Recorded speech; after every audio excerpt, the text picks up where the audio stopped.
ஒரே மொழி, நாடங்களும் இந்தி. இந்தியாவில் இத்தனை மொழி இருக்கும்போது நான் ஏன் அந்த இந்தியை மட்டும் படிக்கணும்? ஏன் நான் தெலுங்கு படிக்கக்கூடாது? நான் ஏன் வங்காளம் படிக்கக்கூடாது? நான் ஏன் போஜ்பூரி, மகாராஷ்டிரா, இந்த மணிப்பூரி இதெல்லாம் நான் ஏன் படிச்சுக்கிற கூடாது? ராஜஸ்தானிலாம் தனி மொழி தானே, பீகாரி தனி மொழி, பஞ்சாபி தனி மொழி, அதெல்லாம் நான் ஏன் படிச்சுக்கூடாது? நான் ஏன் கன்னடம், இந்த மலையாளம் கற்றுக்க கூடாது? அது ஏன் உங்களுக்கு அதில் என்னது? இந்த இந்தியை மட்டும் சொல்றதுக்கு காரணம் என்ன?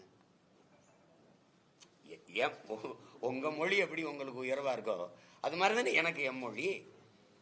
அப்ப நீ அதை ஏன் படிச்சுக்கிறன்னு சொல்லலை. நீ ஓ மொழியை மட்டும் இந்தி படிக்கணுங்கிறதுக்கான தனி காரணம் என்ன? அதுக்கு என்ன, அதுக்கு சிறப்பு காரணம் என்ன? இந்த மும்மொழி கொள்கையில ஏன் என் மொழி தமிழ் இல்லை? ஏன் கன்னடம் இல்லை? ஏன் தெலுங்கு இல்லை? இந்த கேள்விக்கு பதில் இருக்கா இல்லையா? யாரு